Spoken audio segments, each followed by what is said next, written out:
high. Yeah, that's winter here. Yeah. All right, going live.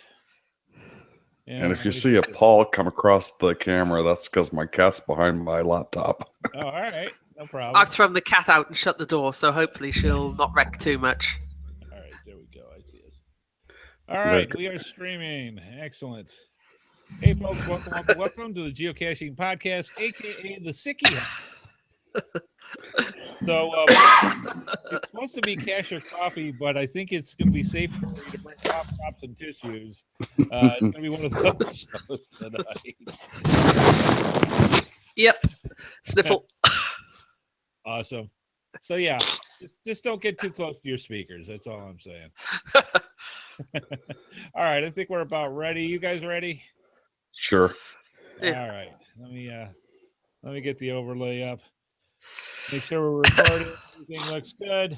All right, folks, sit back, relax, and breathe deep. It's Geocaching Podcast. Actually, am I recording? No, I get to start over. I get to do that over. Hey, folks, sit back, relax, breathe deep because the vaporizer's running. The Geocaching Podcast is coming at you right about now. You want to know how to find it. Seek it out when they hide it. You know it's in the bag when it's an easy grab. But come on, take a chance now.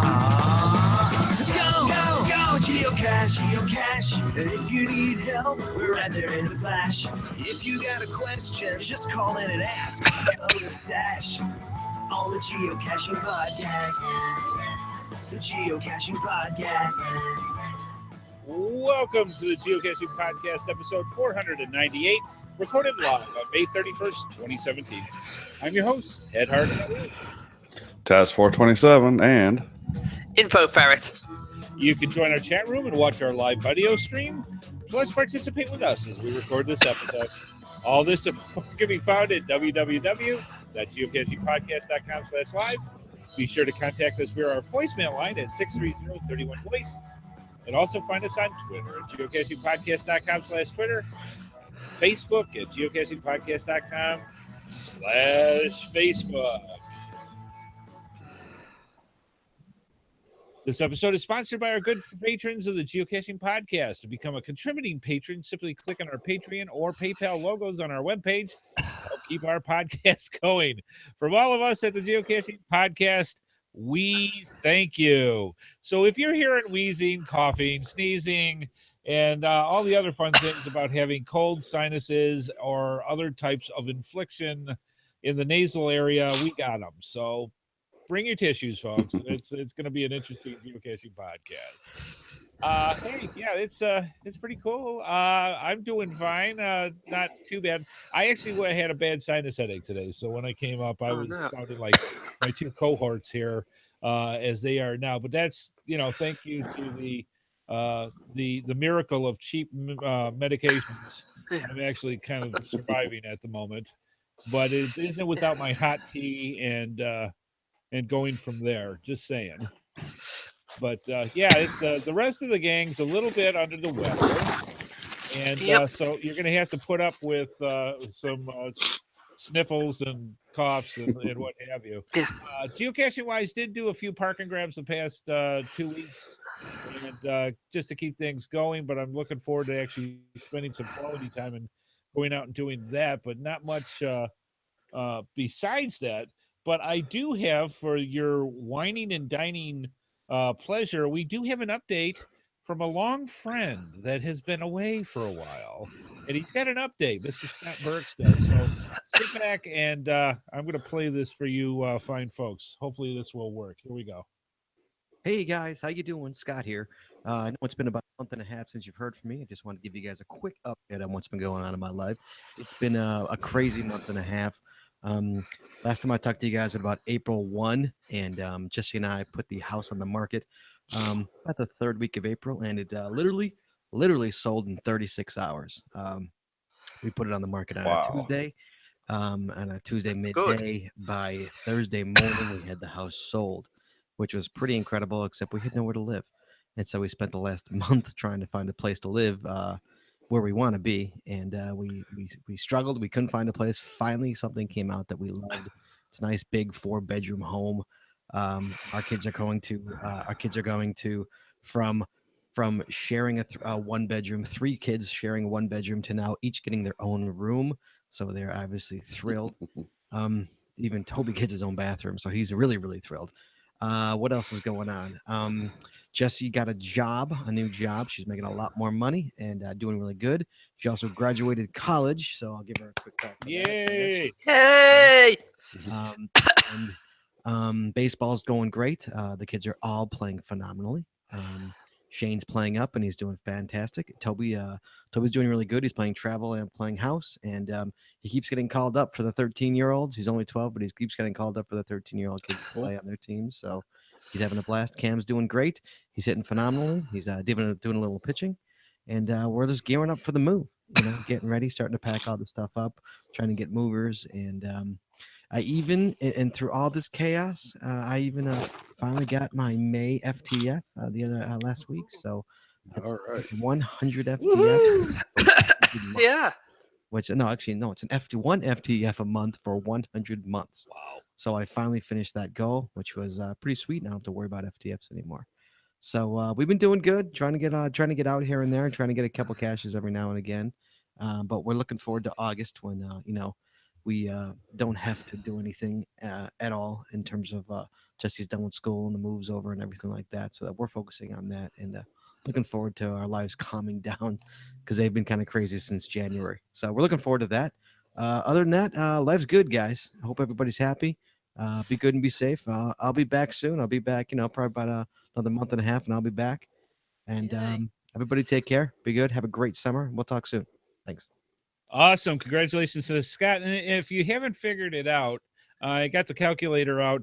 100 months is 8.33 years. Wow.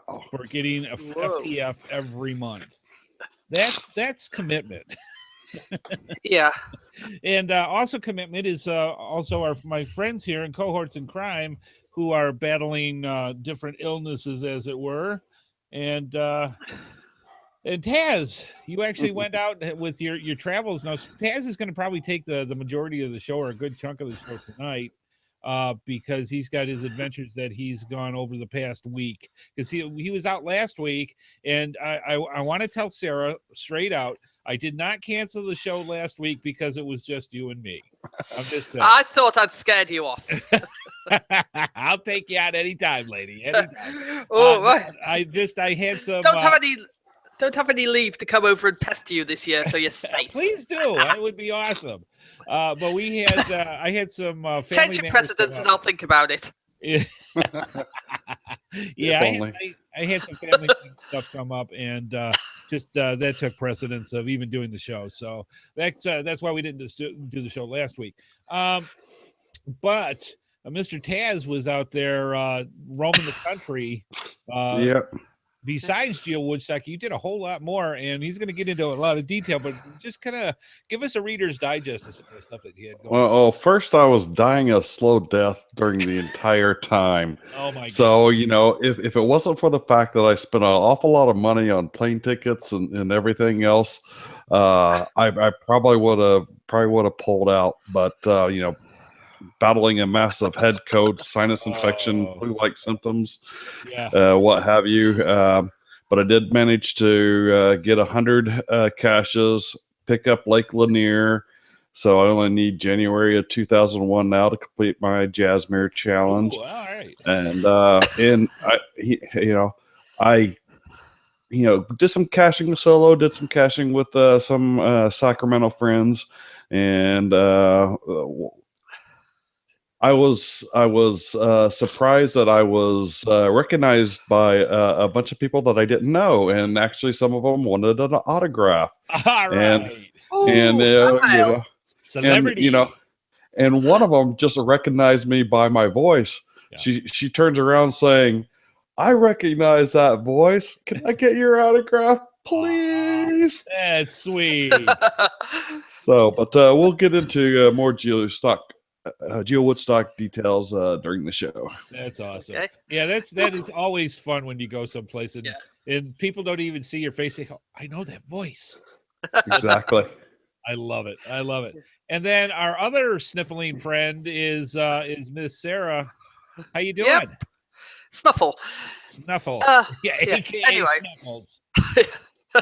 Anyway, your comment about January 2001, I can suggest 3 of them for you.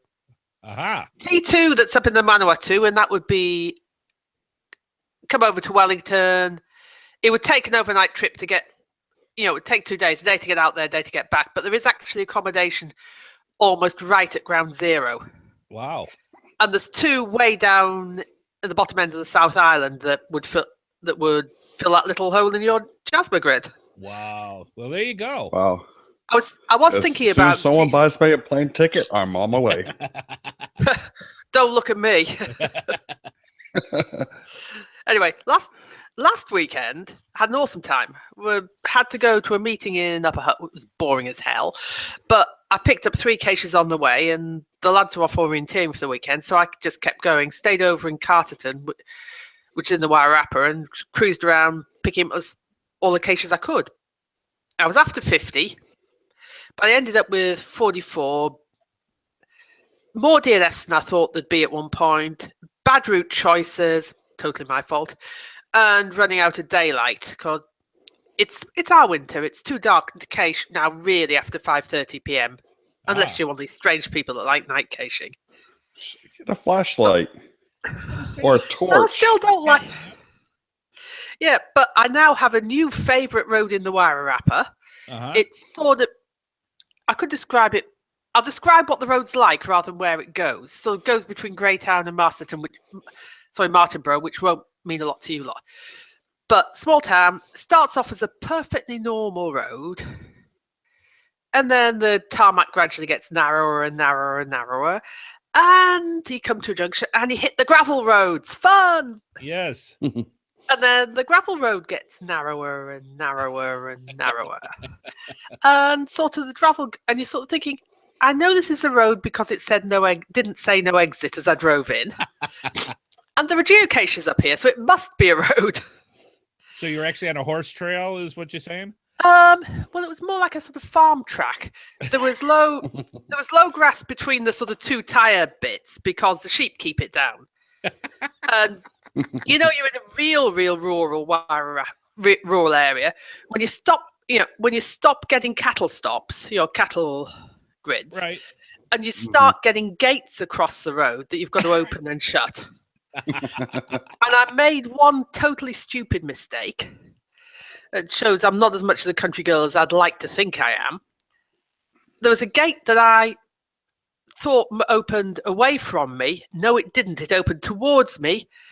And I'd parked the car about a yard too close. So I had to sort of back up and then to get the gate through and round. Jeez. But fabulous drive. Views, absolutely amazing views of the southern Wairarapa. I've just not been on the road like that for ages. It reminded me a bit of the North York Moors, which won't mean anything to you lot either, but might to 1 or 2 listeners. And then you waggle down, come back into forest area, normal. You're back in civilization because the cattle stops appear again, and eventually you hit tarmac. Wow. And you're sort of virtually on the motorway. No, not quite, so but went quite off the grid then. Yeah, it's a lovely, lovely afternoon's drive. Yeah. The sort of case spiel for it said allow 2 hours for the drive, which is fair enough, but allow about 4 for the caching, and you need to stop to take a few photographs as you do. No, that was really, really good. But this week I've done very, very little. Yeah. Every so often, Wellington has what they call a gold coin entry fee to attract some attraction. Now, a gold coin for us is a $2 coin, and that's the sort of standard donation entry. Gotcha. So when it was cheap to get into the zoo, I went in and finally cleared out the one geocache actually in there that I'd been too much of a skinflint to go and pay full whack for. But no, and then grabbed a multi, went to an evening event, and then based on something that somebody else said, finally managed to avenge a DNF from a couple of months back. So All right. that's 2 weeks from me. Wow, excellent. Golly, you guys have some serious adventures there. That sounds great. Yeah. Winter's coming. I won't get much done after next weekend. I see. Yeah. So is that now's our chance, Chad, to start heckling her about the Oh, yeah. the Heckle weather. away. I'll give it back. You know. I know, it's fair. All right, let's move on to the podcast roundup, letting our viewers know what's going on in the Geocaching Podcast community. And what's coming up this week on Geo Gearheads is episode 283, Caches Along Route 2. After nearly 4 years, the guys talk once again about the powerful premium member feature that's on geocaching.com. I Let's used see. a bit of that. Yeah, routes are awesome. The issue is the differences where when you use what they have for a route, it's good if you have your route already pre-planned so that you make sure that the route that you're making matches up with the route that you're going to actually take. Because I've done that a couple of times going to another state and it just took a different route than I went and was Yeah, I've learned the hard way. Yeah, I need to go into the map and drag it around to whatever I'm actually intending to take. Absolutely. Saves a lot of grief. Excellent. Yeah, that's my job for this evening. Yep. So, Chad, are you up for the GCPC mailbag? And I'll sure. talk about that now before he starts. If you've got anything that you want to contact us about, usually geocaching related, and want to let us know your milestones, adventures you've been on, or things that you want us to be aware about, just write to gcpcmailbag@gmail.com and send us whatever information you have. If deemed worthy, we put it on the show like we did tonight. Is kind of an unusual request, but I think a good one to have. So, Chad, I'm going to let you take over from there. Okay. So my name is Michael. So here's the letter. My name is Michael Egan, and I am emailing you on behalf of MaritimeInjuryCenter.com in light of National Drowning Month, which is May. Last day of May, so just got it in. I was hoping you might have some room for our information on the Geocaching Podcast. A little about myself. I served in the U.S. Marine Corps and U.S. Navy units in the Gulf War during shipboard firefight training. I severely injured my knee on a open scuttlebutt. Later on, during my service in the Persian Gulf, I became ill and was diagnosed with fibromyalgia, likely due to toxic chemical exposure, and now I am a disabled veteran. I help Maritime Injury Center in advocating for mariners, merchant marines, and veterans alike. Now more than ever, I think it's important everybody to understand the significance of the Jones Act and how it affects people lost at sea. You can find out more about the Jones Act at maritimeinjurycenter.com/Jones-Act. And these links will be in the show notes, by the way. I applaud that work you've done at geocachingpodcast.com for National Drowning Month. I would ask that you consider including Maritime Injury Center as a resource supporting both maritime workers and our armed forces. If you have any questions or need copy, please let me know. If I don't hear back, is it okay to try again in a week or so? All the very best, Michael. Semper Fi. Thank you so much for serving. And Michael was a U.S. and Petty Officer for the 3rd Class Disabled Veterans. The Jones Act, if anybody really wants to know, I just looked it up on Google. The Jones Act is a federal legislation that protects American workers injured at sea, also referred to as the Merchant Marine Act of 1920. This law allows qualifying sailors to have been involved in accidents or become sick while performing their duties to recover compensation from their employers. So, anything for the folks in the armed forces, and I have no problem bringing awareness to people for all of that, the Jones Act, and also for the Maritime Injury Center. And you can get it again, it'll be in the show notes, but you can contact them at maritimeinjurycenter.com.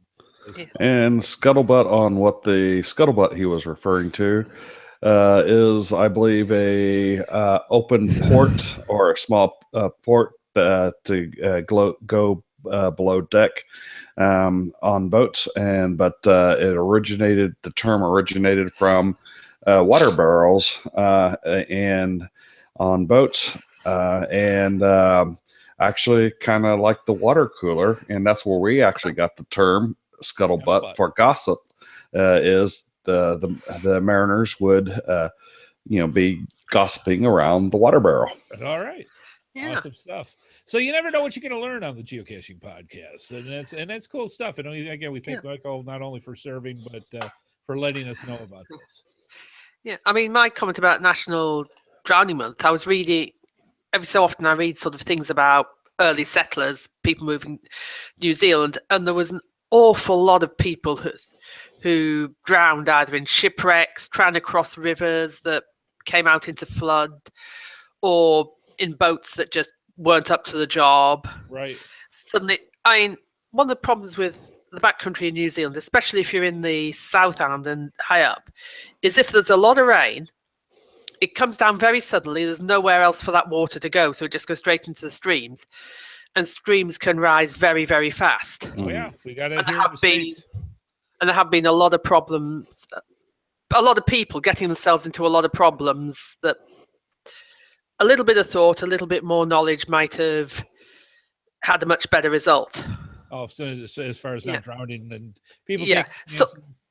Stop. Basic things like, if in doubt, don't cross. Choose your campsites wisely. Yes. And there's a lot of stuff on places like the Mountain Safety Council that can give you advice. And if you've got to cross a stream, what's the safe way to do it? Right.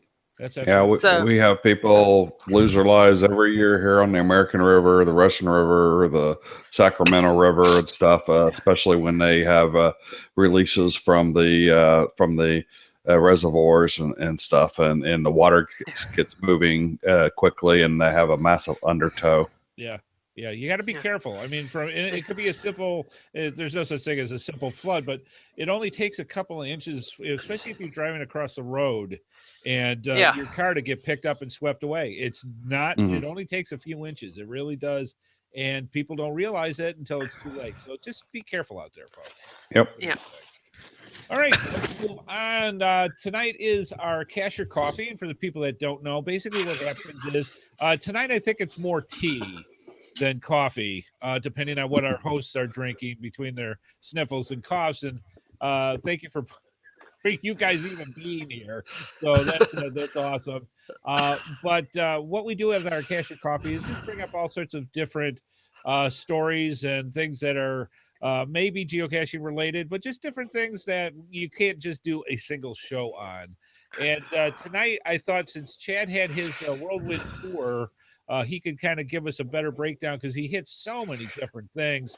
And then Sarah's got a bunch of stuff that she has. I've got some stories for filler, but honestly, we have so much stuff to talk about tonight. We're just going to get through what we can get through, and then we're going to go from there. So, Chad, I'm going to give you the mic and start talking about this fun-filled adventure that you went on.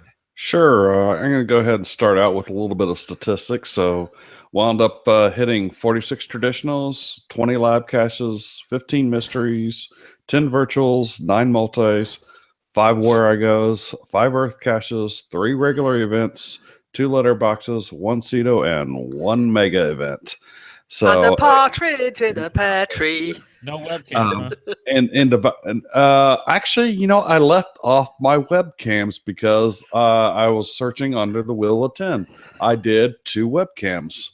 So there you go. There you go. Okay. So yeah, I had forgotten about those. Those were on the first day.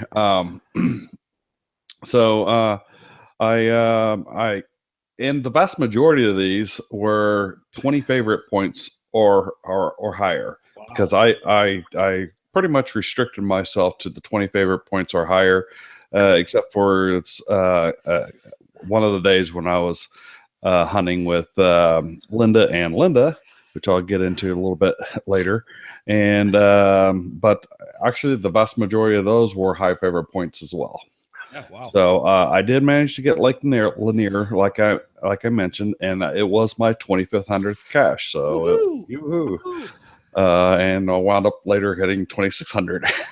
Oh, wow. So I had 3 pretty icon rich days. I had a 9 icon day on Thursday, an 8 icon day on Friday, a 7 icon day on Saturday, and Sunday was actually only a 5 icon day. Oh, you're just slopping off that. Didn't get that 6 icon day in there, but had a lot of different cache types out there. So that was pretty cool. I did a lot of solo caching, and then I met up with Linda, who are local cachers out here. Linda #1 and Sea Squirrel. And we had a great time caching with the ladies, and we even went to the Geo Woodstock together, and then split out after a good bit of lunch. So they had some good barbecue there for lunch. So that was nice, and took off and did some more caching. The end of the days, I was so dead on my feet that and coughing and nose running and blah blah blah. So some of the pictures, if you see them out there on Facebook, and I look like I'm dying, but there's a reason for that. So, Wow.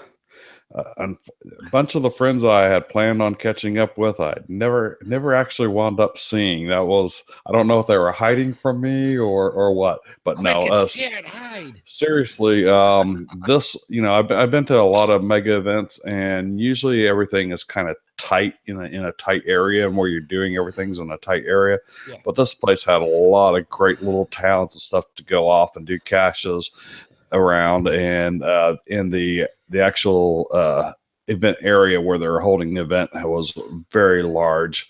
It was basically their fair. We had their entire fairgrounds, the county fairgrounds, there to do the mega event on. So everything was nice and spread out. You didn't feel overcrowded and stuff. And had a great time, but unfortunately, it didn't meet a lot of the people that I wanted to say hi to, like Josh and a few others. But I finally did get to meet Bible Man Rick in person. Rick is awesome. Yeah. He is one of my good friends.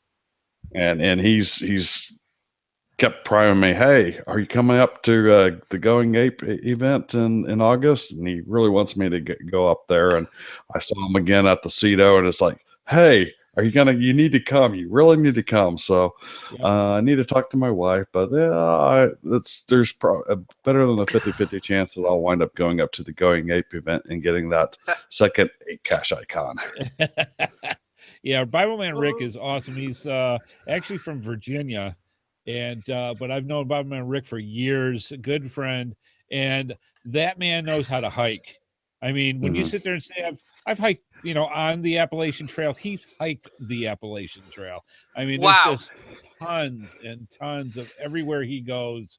He just loves it, and that man is going to go forever. He just goes. He's like, what, 6'4" or something? Yeah, he's a big dude. He's a big dude. He's a big dude. Yeah, and he's just one of the nicest people you'll ever want to meet. He really is. Oh, and he told me to say to tell you and Amy that he says hello. Excellent. So I don't want to forget that. Yeah, good friend. I said hello to Bear, and I enjoyed his Lego-based lab caches and trackables that he had created. That was pretty cool. He was also even a lab cache himself during the event as an investigative reporter. So you'd see him out there with his camera taking pictures of everything, and he had a little necklace around that had the clue there for one of the lab caches. So you had to recognize that he was an investigative reporter and get it from him. So that was pretty cool. The Bear is a great guy too. He is very big into photography. He's huge in photography now. And you can see a lot of stuff on his blog and that as well. Yeah. Yep. So I definitely had a great time doing almost all the lab caches. There was only one exception, the one that was the Bojum Labs. So Bojum is the I guess North Carolina's Yeti or Sasquatch or Bigfoot or whatever you want to call them, and so that local regional area version of him, and somehow you had to get the word furry out of what they had on the poster, and we had about 100 cachers looking at this thing, and nobody could figure it out. And eventually some young kid wound up figuring it out like an hour later, and you know, because everyone's just putting in stuff, and we wound up getting it, and I'm sure the word wound up spreading around, and I'm sure he's the only one that actually figured it out. Yeah, the only thing that stops geocachers that much is a math question. So other than that, but you know, I will say they really ramped up on the lab caches since the early days. In the early days, you know, you would basically go to a location, find a code word hung in the window, and now you're doing things more like finding a tracking number, putting it in. And finding out what the goal for the trackable was, and that goal is the passcode, or you know, finding out a lot more things like I mentioned, the investigative reporter, or playing games, fishing games, and water gun games, and that kind of stuff to actually get your clues. So they're really ramping that up. So I really applaud them for that. Excellent. Oh, I think the favourite 2 lab caches I've ever come across was one at the Christchurch Mega, where you had to have one person on a bicycle pedalling round, and when they got the wheel to the right speed, the sort of lights display on the back wheel spelt out the code word. Oh, that's cool. That was really good. And if your eyes didn't go screwy, too fast it didn't work, too slow it didn't work. Right. And the other one was one at the Tarangi Mega last year, where you had to find it was set in the holiday park, try and find the Wi-Fi for the holiday park, try and log on to it, and you got a message up there with the code word that it was the coordinates you had to go to and find the code word there to put it in. Oh wow, that was a cool one. But yours sound just that notch even further above that. I'm glad that they take them serious and they do them right. I know the ones at Open Caching last year, where you actually had to translate Whovian from Doctor Who and the special language that they have with that, and transfer it into code words. I mean, when I'm sitting here 2:00 in the morning, the day before and after the event, trying to translate stuff, then you know you're into stuff. So it was, go ahead, Chad. Digress. And we had one where we had to build a giant Lego man, and then once you built the giant Lego man, you wound up having the word spelled out on the diagonal across his back. And you know, they had other letters and stuff in there, but until you actually build it, you wouldn't be able to tell which one it's going to be. And then one was a set of 6 lockers, and each locker was locked eggs, and you had a set of keys. You started out, and you had to figure out which of the 6 locks that to go for and unlock with the mini keys that are on there. Then once you open that up, you got another set of keys. In the end, you wound up having 6 sets of keys and opening up six different lockers. That was pretty entertaining, seeing people. And we were taking turns as to who gets to try the locks. Sure. One of them, I hit it on the very first key, and I was like, "Yay!" So that was pretty cool. Great. So enough about lab caches. On to gadget caches. Oh my God, Jake Ash is a cacher out there. He put out 15 different gadget caches over the last, I guess, couple of years, and I really enjoyed them. There was one where I was the second person to show up at the time, called 4 Cardinal Direcciones. See, the last word was in Espanol. Yeah. So we had figured out, norte, sud, este, and oeste for the north, south, east, and west, and we're trying the letters because it had the alphabet A, B, C, D, E, F, G, blah blah blah, 26 letters there, and each one that you would probe would light up an LED on a compass rose for north, south, east, and west. Oh my! And then it had one of those little locks that you push the different directions to make the combination and open it. And we're thinking it had to be north, south, east, and west, and you got to do it. Okay, when you do north, south, east, west, and what puts out our NSEO, it puts out the different directions on the compass rose, and so you got to use those directions. Well, that wasn't quite working. We had 2 more teams show up. We're still going on, trying to figure it out. And then I kind of sat back, it's like, hang on, this is 4 cardinal direcciones. What if we use the Spanish word for 4, cuatro? And I tell them, hey, let's try cuatro. It's like, and then I spell it. Of course, I spell it wrong. I spell it with a Q. It's like it's 30 years since I had Spanish. But eventually we figured out that it was cuatro with a C, as in the Spanish version. And bingo, that was it. So that was pretty cool. Aren't those dough moments amazing though when it works? Oh yeah, that was definitely one of a couple Homer Simpson moments that I had. Another one of the gadget caches. I spent 20 minutes staring at it, and I could not, for the life of me, figure it out. And it's like, this is embarrassing. Yeah. And so it's like, okay, I got to get to the Cedo. So I left that cache and went to the Cedo, and as I'm picking up trash, I'm talking to some people and mention it, and the lady named Boots said, "Oh, I was first to find on that." It's like, "Oh, can you give me a hint?" And she gave me a hint. It's like, "Oh, no." I immediately recognized it. So after the event, I went back there and got that and managed to figure out all 15 of the gadget caches. So that was pretty cool. Well done. That's excellent.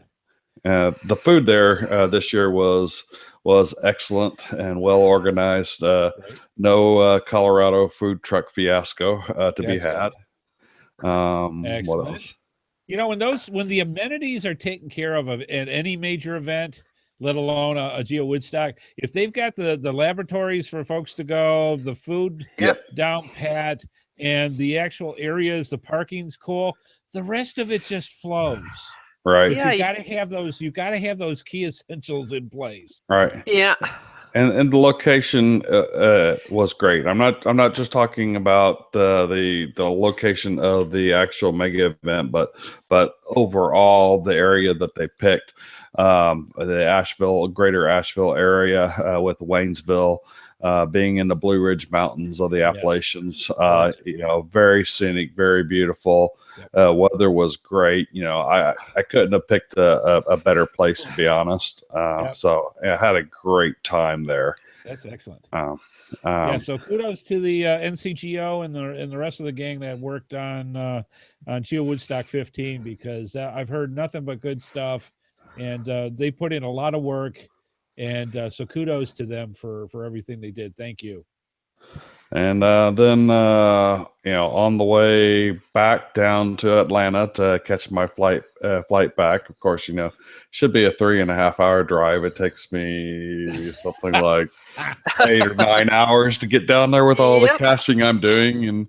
But I had met a couple at one of the gadget caches, and the lady had told me about one of her caches right across the South Carolina to Georgia border on I-85 called "It's Alive."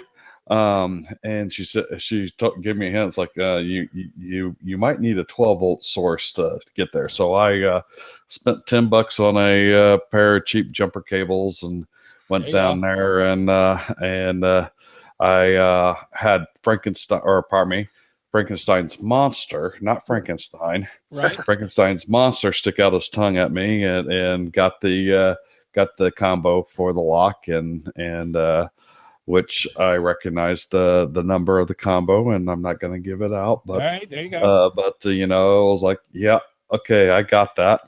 And going into caching later on this year. So that was a very fun cache to do as well. So there was a great caching in the Asheville area, great caching to and from the Asheville area, I just want to give a shout out to the people that I missed there: Josh, Amber, Patty, Scott. The list goes on. I definitely missed you at the event, and hope to see you next year in Cincinnati.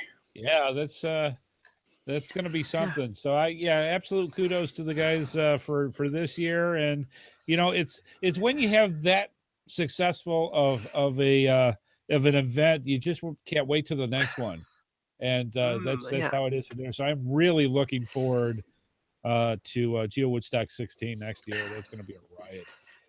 All right. It sounds an amazing stuff. event. Yeah. Yeah. So how many miles do you think that you ended up putting on? On the rental car that I had, I put 375 miles on it. There you go. I probably, the 2 days I rode around with Linda, we probably put on 200 miles at least, maybe more, maybe 300 miles. So I would say pushing somewhere in the neighborhood of 600 miles total. All right. There you go. Or pardon me. Hang on. No, it was 652 miles on the car. Right. That my rental car, not 352. And I would say at least another 300. Yeah. So probably 1,000 miles. All right. So you're standard. What I want to know yes. is did you steal one of Andy's shirts for that photograph? Did I what? I heard you had a tie-dye. Yeah, well, I've had that tie-dye for a long time. And there's a DeBear actually took the picture that Sarah commented on Facebook. Awesome. So I got that at GeoCoin Fest in Houston in 2013. Amazing how time goes by, doesn't it? Yeah. Yeah, because Amy was actually talking about Moga, and she said, "Yeah, Moga was in Cincinnati last year," and it's like, "No, honey, that was 2 years ago." So yeah, time just flies by when it comes with these events. It just does. Sarah, you got some stuff. Yeah, just sort of little bits and pieces of stuff I picked up here and there that I thought just the wider audience might benefit for. Excellent. Well, the first one is the demise of a geochecker. Now, when you solve a puzzle, even I manage that occasionally, and you put that says click here to check your code is correct. Right. Well, there's a few different options, but one of them called Evince, which one local cache owner used for a while and I absolutely hated because if you got it wrong, it locked you out for a while. Oh. Yeah, but anyway, Evince, if you're a cache owner and you've used that as the checker in any of your mystery caches, you need to find something else because apparently the founder and website owner is deceased. So not only is that site, so if you're attempting to solve a cache and you come across an Evince checker, it might be worth just emailing the cache owner to say, hey, understand this doesn't work anymore. Have you got any chances of just coming up with confirming whether or not I'm right before I head out into the wilds looking for it? Huh.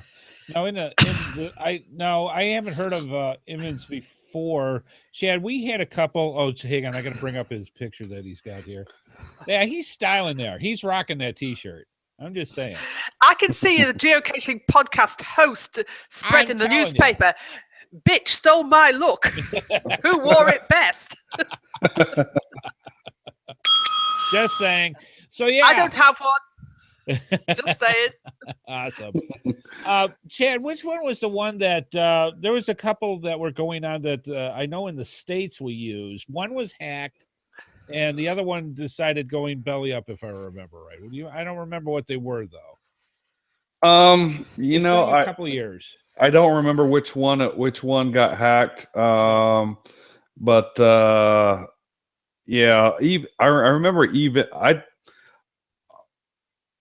Events was probably one of my least favorite ones. Right. You know, I'm sorry that the gentleman passed Right. and all, but it was an option.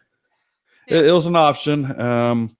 And yeah, one of the more annoying ones in my opinion. But yeah, I'm glad that geocheckers are out there because oh my God, there's so many times that I've been sure that I had the right I had the right answer, and if I would have went out there, I would have been. I mean, even a checksum. Yes. I mean, there's so many times that I know the checksum's right, but I've just switched around some numbers or made a other sort of brain fade mistake. And yeah, well, when you go for the final and you go, put it in the middle of that police station, I don't think is very wise. I'm thinking I'm wrong. Yeah. So yeah, they're definitely helpful for the ones that they do, because I've had many of them where same thing. Thought I was right and just, off that much. One digit's enough, depending on where it is gonna set you really off. Yeah. Yeah. Especially if it's a sort of research-based puzzle solve. Yes. And there's several different sources the cache owner could have used for the information, and they all have subtly different answers. So just double check, making sure that you've got the right source of the right information and which time zone is that date in and things like that. Right. Yeah. How about archiving of locationless caches? Yeah, it's something that's not really, as far as I know, I doubt someone tell me if I'm wrong. It's not an issue in New Zealand, but it's big but there's at least one in the UK, and I think there's a few in the States, where geocaching.com has archived locationless caches, offered the owners an option of having it replaced by a trackable icon as an item. And there's the link in the show notes, excuse me, I'm going to sneeze, said that there's issues with them going missing, being difficult to maintain. If somebody's sort of looking after it and bringing it to events so people can log it, does that really defeat the object of a physical cache? And is it more like really a travel bug? I'm not getting into the argument, just that a lot of them have been arbitrarily archived. There's one in the UK that was called something like YOSM, which I think is Ye Olde Survey Monuments, where this cache every so often would move between trig points. So there was also the option of people to discover it a couple of times, which I gather they've also stopped multiple logging of the same cache. So, and there's even an online petition that's been set up that starts off with, "We, the undersigned, as members of the geocaching community, call upon you to start protecting the older and rarer forms of geocaches. Find a way of including trig points and survey markers into the game, brackets, as you have removed the option we had in the UK, and start asking for our opinion before introducing new rules or eliminating much-loved caches." And the petition goes on a lot longer than that. Sounds like they're passionate for their stuff. And they have a point, but on the other hand, the person that has, the site makes the rules. It's interesting. It's been over 10 years that technically locationless caches have been retired. So that's quite a stint of having them going. I could have swore Chad and I were talking about this before the show started. I could have swore there was at least one still running around somewhere. Yeah, it's not. It doesn't. You don't get the icon for the locationless on it, but it's still considered a locationless cache. It's the core of. What is it?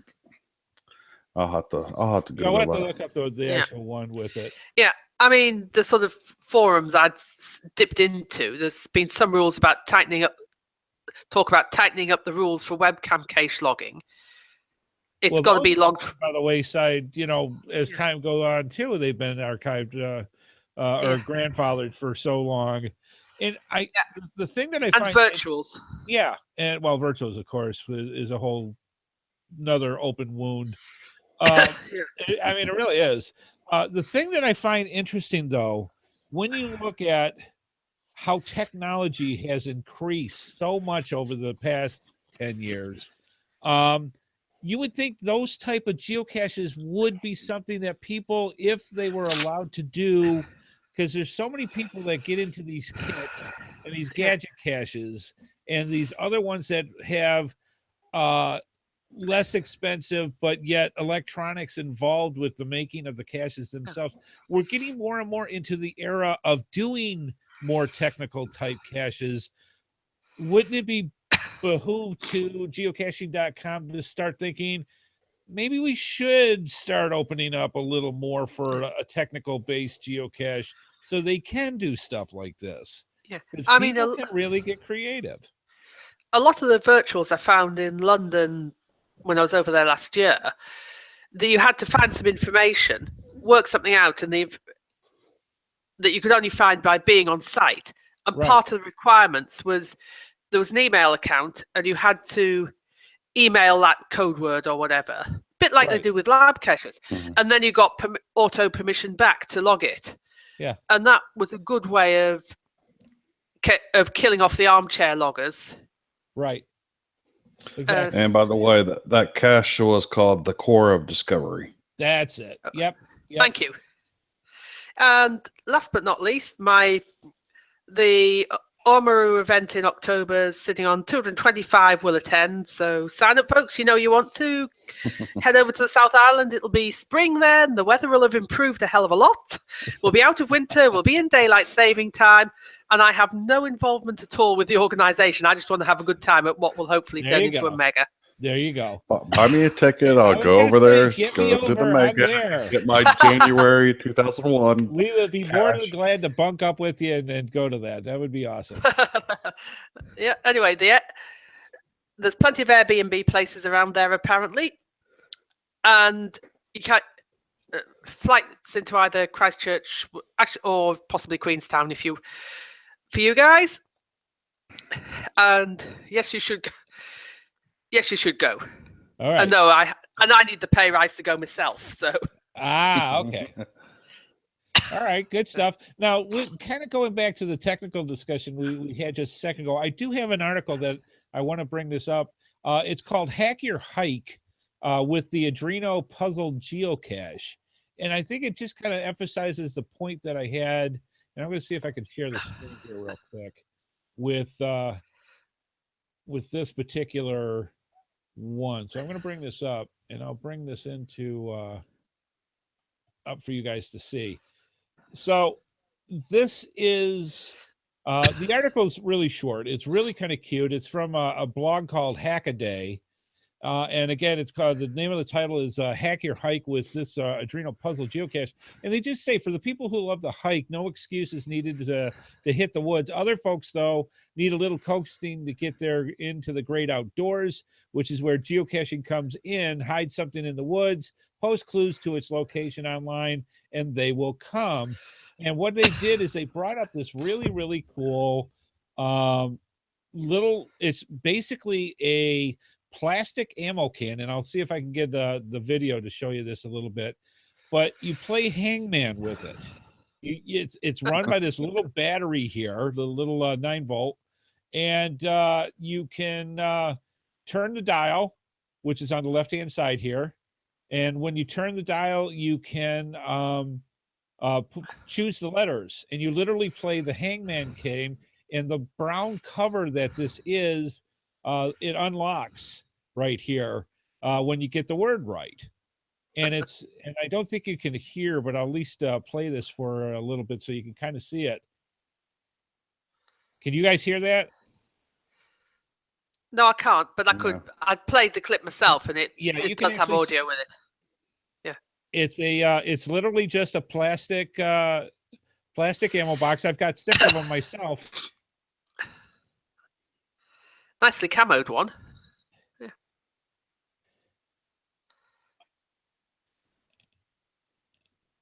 And it's really nice. It's just literally you turn the dial and away you go, and you choose the letters. And just That's to cool. just to give you a little hint, and if you, it's got the angry beep if you choose the wrong letter, and the happy beep if you got the other. Yeah.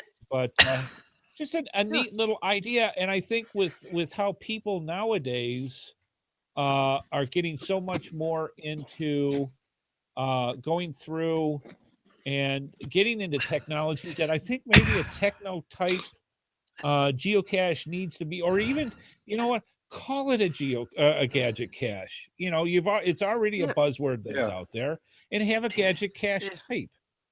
Well, I suppose there's a field puzzle attribute. Would that cover it? Ken, Well, yeah, but mystery has been kind of used as a catch-all, but I think and it's overdone.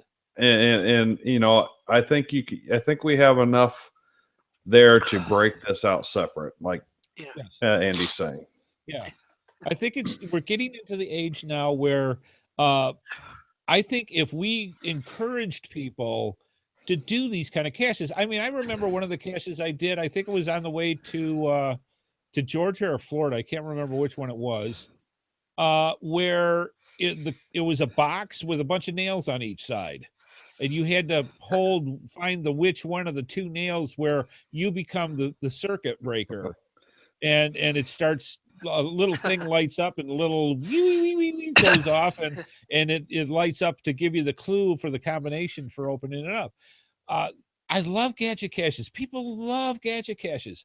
I Mhm. think we should not archive and move away from. I think they should be embraced and go that way. So this is something that I think is going to be a topic down the road, where people are going to say, hey, you know what, maybe we should start encouraging better ones. Now, location one or locationless, you know what, I think that could fall into the genre right back in the same bucket. I mean, I don't understand why so quickly to just shut it down like that. And people, don't force gadget caches. Yeah, exactly. I You're, agree. you're just going to make the individuals who's make them so upset that they're Yes. eventually going to say, enough. I'm Yep. not doing this anymore. Yeah, if There's you a couple go of really through- cool ones near me, but yeah. I mean, yeah, if you can't figure it out, find out somebody that can with you. Don't force open this stuff just because you can't. I mean, that's just bad. That's just bad form. But that's with any geocache. You get, I've had ones where the first large that I ever found, you had to figure out the combo by reading the description page and figure out how to get the combo. Somebody busted the lock on it because it was one of those huge plastic containers, and I mean big, like a closet size. And Mhm. somebody broke off the plastic part to get in because they couldn't figure out the combo. I mean, really? Come on, guys. That's just bad form. I'm just saying. But if somebody's going to spend the time, I mean, West Virginia Tim is the first person that pops into my head when it comes to gadget clashes. He puts in so much time, energy, and money to do this. You should be respectful of the stuff, not just, well, it's a geocache. Somebody put in the effort. No, I've got a couple, and one of the first ones that I built, it got broken. It was constantly getting broken, and I eventually wound up making it a premium only. Yeah. And it stopped getting broken, and now a friend of mine in Houston takes care of it. Right. But it's like, yeah, you exactly. put a lot of time and effort, and in some cases money, into these things, and people break them. Then you got to go out and repair it, figure out what they did, and just because they don't have the patience to say, hey, I can't get it in. All right, Exactly. move on to the next one. Ask for a clue, something, but don't damage the thing, because that's what you go in. All right, good thing. And actually, that'll be a good rant when Scott gets back, because I'm sure he'll have his opinion for things like that. Speaking of which, he'll be back, he said earlier, July. So that's coming up right around our corner. We're going to the gym. All right, good stuff. All right, thank you. I want to thank Chad and Sarah for putting up with coming in online with the sniffles and the coughs and the rest of it. Thank you for doing that, guys. We appreciate it. And we If you're sneezing after listening to us, don't sue us. No, don't. We warned them beforehand. Don't get too close to the speaker. So thank you all for stopping on by and joining us on the Geocaching Podcast. And we will see you next week. And we look forward to seeing you then. All right. Good stuff. I think I can wrap this puppy up. We want to thank you for subscribing to the Geocaching Podcast. Please be sure to join us each and every Wednesday at 9:30 p.m. Eastern Time for another episode of the Geocaching Podcast, right here on the Geocaching Podcast website at www.geocachingpodcast.com/live. The video version of the show is available on YouTube, and the audio version is available on our home website, iTunes, Stitcher, Google Play, and many of your favorite podcatchers. We love hearing from our viewers and listeners, so please visit us through our social media sites or contact us via our voicemail line at 630-31-VOICE. The Geocaching Podcast is a Headhardhat production. It is produced by Andy Smith, Scott Burks, Chad Courtney, and Sarah T.S. This show is copyright 2017 by Andrew T. Smith. All right. Reserved. Stop making fun of the afflicted. And clear. Yeah. All right, folks. We love having you by. Thank you so much for joining us. And we hope you enjoyed the show. And if you've got information or comments or questions or anything that you'd want to help contribute to our next Cache Your Coffee, send us the stories to headhardhat@geocachingpodcast.com or go to our website at geocachingpodcast.com and go into our area where you can write to us and just send them in to us. We'd appreciate it. And because it's always fun having these Cache Your Coffees. And sometimes you need the warm liquids more than others. I'm just saying. Yeah. All right, guys. Have a good one. Have a safe one. And we will see you next week on the Geocaching Podcast. Bye-bye, folks.